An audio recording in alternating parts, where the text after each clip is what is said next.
ছোট্ট দুঃখীর মুখে এই কথা শুনে গুরুদেব জলে বললেন শিষ্য আস্তে আনমনস্ক হবেন ডাকে চরণে মিনতি রইল আপনারা কেউ আনমনস্ক হবেন না। ছোট্ট দুঃখীকে হৃদয়ে জড়িয়ে ধরে বললেন ওরে দুঃখী তোকে আমি কি দীক্ষা দিব রে বাবা, তুই তো সকল ভক্তি সঞ্চয় করে এসেছিস। ওরে আজ থেকে তোর ভজন রাখছে নাম দিলাম কৃষ্ণ দাস। দুঃখী তুই চলে যা বৃন্দাবনে জিজ্ঞাসামীর চরণাশ্রিত হোক, সে তোকে রাধা সেবা শিখিয়ে দেবে।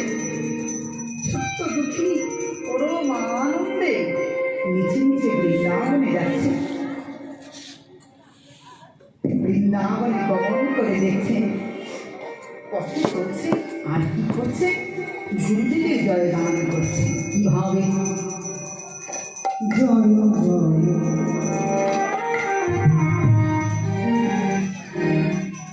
জয় জয় জয় শ্রী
বৃন্দাবন? ও মা, এটা কি বৃন্দাবন? ওই তো কুঞ্জ মন্দির। বাহ, ব্রজ আলো করে যেন দাঁড়িয়ে আছে কুঞ্জ মন্দির। এই তো যমুনা। দেখছেন জীব গোস্বামী ঠাকুর ধ্যানস্থ হয়ে বসে আছেন। সর্বস্বামী এক প্রভু জীব গোস্বামী ধ্যানস্থ হয়ে বসে আছেন।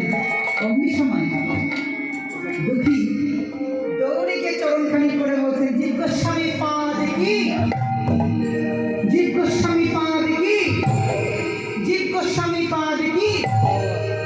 যখনই জয়ধ্বনি করেছেন, কি বাবা তুমি আমার নাম ধরে জয়ধ্বনি করছো? গুরুদেব, আমি আমি দুঃখী কৃষ্ণদাস। এই দাঁড়াও দাঁড়াও দাঁড়াও, কি বললে? দুঃখী কৃষ্ণদাস? হো, কৃষ্ণের দাস হতে পারলে কি সে আর দুঃখী থাকে? জগতে যে মায়ার দাস, সেই তো দুঃখী। আসলে না না গুরুদেব, আমার বাবা মায়ের দেওয়া নাম দুঃখী, আর গুরুদেবের দেওয়া নাম কৃষ্ণদাস। কেউ যদি বলে আমি একসঙ্গে বলে দিই দুঃখী কৃষ্ণদাস। ও, তাহলে তোমার গুরুদেবের নাম কি বাবা? আমার গুরুদেবের নাম হৃদয় চৈতন্য ঠাকুর। এই কে আছিস? তাড়াতাড়ি দুঃখীকে আসন পেতে দে, প্রসাদ এনে দে। দাঁড়ান দাঁড়ান দাঁড়ান গুরুদেব, আমার গুরুদেবের নাম শুনে আপনি এরকম চমকে উঠলেন কেন? বলছে, ওরে বাবা, তোমার গুরুদেব কি যেই সেই গুরুদেব নাকি? তোমার গুরুদেবের গুরুদেব, তার নাম হৃদয় চৈতন্য ঠাকুর। তোমার গুরুদেবের নাম হৃদয় চৈতন্য ঠাকুর। তোমার গুরুদেবের নাম হৃদয় চৈতন্য ছিল না, তোমার গুরুদেবের নাম ছিল হৃদয় আনন্দ। আর তোমার গুরুদেবের গুরুদেব, তার নাম হচ্ছেন গৌরীদাস পণ্ডিত। সেই গৌরীদাস পণ্ডিতের এক শিষ্য তোমার গুরুদেব হৃদয় চৈতন্য, যার নাম আগে ছিল হৃদয় আনন্দ। সেই আনন্দ থেকে চৈতন্য হলো কি করে জানো? তোমার গুরুদেব এই মহারথী হরিবসনের আয়োজন করেছিল, কিন্তু তোমার দাদু প্রভু, তোমার দাদু গুরুদেব সময় মতন সেই উৎসবে আসতে পারে নাই। তাই তিথির মান রাখতে গুরুদেবকে ছাড়াই এই মহানাম যজ্ঞের ঘট বসিয়েছিল। তাই দেখে তোমার দাদু গুরুদেব প্রচন্ড প্রধান্ত হয়ে গেল। যেই লাঠি